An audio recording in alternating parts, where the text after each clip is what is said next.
പക്ഷേ ഷൈജു ആന്റണി ഇത് നേരത്തെ പമ്പ്ലാനി പിതാവും പറഞ്ഞതാണ്, ഈ റബ്ബറിന്റെ കാര്യത്തിൽ ആര് ഞങ്ങൾക്ക് വില നൽകുന്നു എന്നുള്ളതാണ് ഞങ്ങളുടെ ഇഷ്യൂ എന്ന്. അതുപോലെ ഈ ഇഷ്യൂസ് ഞങ്ങളിതാ കുറേ കാര്യങ്ങൾ പറയുന്നു, അത് ആര് പറയുന്നോ അല്ലെങ്കിൽ അത് ആര് അഡ്രസ്സ് ചെയ്യുന്നോ അവരുമായിട്ട് എൻഗേജ് ചെയ്യാൻ ഞങ്ങൾ തയ്യാറാണ് എന്നുള്ളതാണ് കത്തോലിക്ക കോൺഗ്രസിന്റെയും നിലപാട്. അതെ അഭിലാഷേ, ഫിലിപ്പച്ചൻ പറഞ്ഞ കുറേ കാര്യങ്ങൾ ഒരു പരിധിവരെ ഫിലിപ്പച്ചൻ വല്ലാതെ ജസ്റ്റിഫൈ ചെയ്യാൻ വേണ്ടി ട്രൈ ചെയ്തുകൊണ്ട് പറഞ്ഞതാണ് എന്നാണ് ഞാൻ മനസ്സിലാക്കുന്നത്. യഥാർത്ഥത്തിൽ ഇവിടുത്തെ പ്രശ്നം, നമ്മൾ അഡ്രസ്സ് ചെയ്യുന്ന പ്രശ്നം എന്താണ്? മണിപ്പൂരിലെ പ്രശ്നം എന്താണ്? മണിപ്പൂരിലെ പ്രശ്നം അടിസ്ഥാനപരമായി ക്രിസ്തീയ വിശ്വാസത്തിൻ്റെ പ്രശ്നമാണ്. നമ്മൾ സംസാരിക്കുന്നത് പെർസിക്യൂട്ടഡ് ക്രിസ്ത്യൻസിനെ കുറിച്ചാണ്. ആ പെർസിക്യൂട്ടഡ് ക്രിസ്ത്യൻസ് എന്ന് പറയുന്നത് കഴിഞ്ഞ 10 വർഷമായി ഓരോ വർഷവും ഈ പെർസിക്യൂഷൻ ലെവല് കൂടി ഇപ്പോൾ ഈ ഡിസംബർ 2023 എത്തിയപ്പോൾ ഒരു ദിവസത്തിൽ 2 പ്രാവശ്യമോ അതിലേറെയോ ക്രിസ്ത്യൻ പെർസിക്യൂഷൻ ഇന്ത്യയിൽ നടക്കുന്ന ഒരു സാഹചര്യം എത്തിയിരിക്കുന്നു. ഇത് ഇങ്ങനെ തുടർന്നു പോയാൽ ഇത് 2033 ആകുമ്പോഴേക്കും ഓരോ ദിവസവും 10ലേറെ ഇടങ്ങളിൽ ക്രിസ്ത്യാനികൾ ആക്രമിക്കപ്പെടുന്ന ഒരു സാഹചര്യം ഉണ്ടാകും.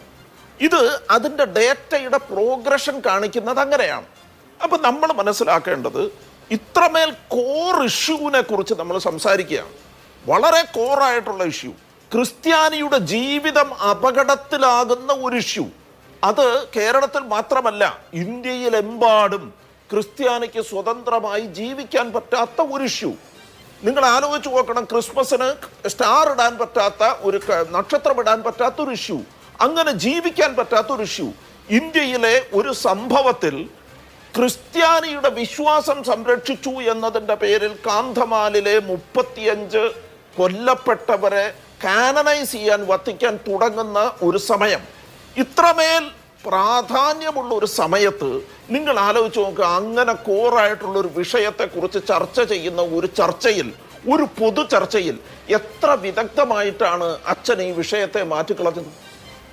ആലോചിച്ച് നോക്കൂ, എത്ര വിദഗ്ധമായിട്ടാണ് അച്ഛൻ ഈ വിഷയത്തെ മാറ്റി റബ്ബറിന്റെ വിലയിലും വന്യജീവികളുടെ ആക്രമണത്തിലേക്കും കൊണ്ടുവന്ന് നിർത്തിയതെന്ന് ആലോചിച്ച് നോക്കണം. കാരണം എന്താണ്? സാധാരണ മനുഷ്യരെ പെട്ടെന്ന് പ്രകോപിപ്പിക്കാൻ പറ്റുന്ന വിഷയങ്ങൾ എടുത്ത് പെരുമാറുക എന്നുള്ളതാണ്. യഥാർത്ഥത്തിൽ അടിസ്ഥാനപരമായി ക്രിസ്ത്യാനി ഇന്ത്യയിൽ ഉണ്ടാകണമോ വേണ്ടയോ എന്ന പ്രശ്നത്തിന്റെ മുമ്പിലാണ് നമ്മളെല്ലാവരും അങ്ങനെയാണച്ചോ. അപ്പൊ അച്ഛൻ പറയും നമ്മൾ ഇത് അവതരിപ്പിച്ചു. എവിടെ അവതരിപ്പിച്ചോ? എവിടെയാണ് നിങ്ങൾ സീരിയസ് ആയി CBCI ഈ വിഷയം സീരിയസ് ആയി പ്രധാനമന്ത്രിയുടെ മുമ്പിൽ അവതരിപ്പിച്ച ഒരു മീറ്റിംഗ് അച്ഛന് ചൂണ്ടിക്കാണിക്കാമോ? ഒരെണ്ണം. ഇവിടെ എറണാകുളത്ത് വന്നപ്പോ ആ മീറ്റിങ്ങിന് ചെന്നപ്പോ ഒരു പെറ്റീഷൻ കൊടുത്തു, അത് ഞാൻ സമ്മതിച്ചു.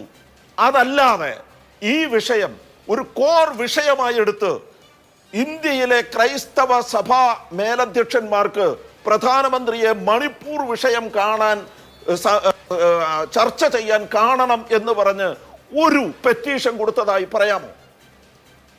നമ്മളൊന്നും ചെയ്തിട്ടില്ലച്ചോ.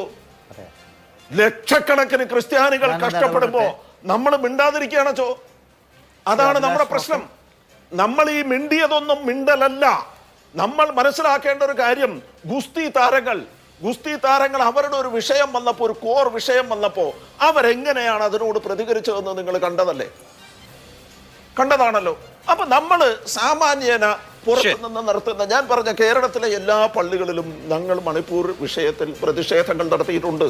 കേരളത്തിലെ പള്ളികളിൽ നടത്തിയിട്ടുണ്ട്, പല ഇടങ്ങളിൽ നടത്തിയിട്ടുണ്ട്. ഇതൊന്നും കണ്ടില്ല എന്ന് വെച്ചുകൊണ്ടല്ല ഞാൻ പറഞ്ഞത്.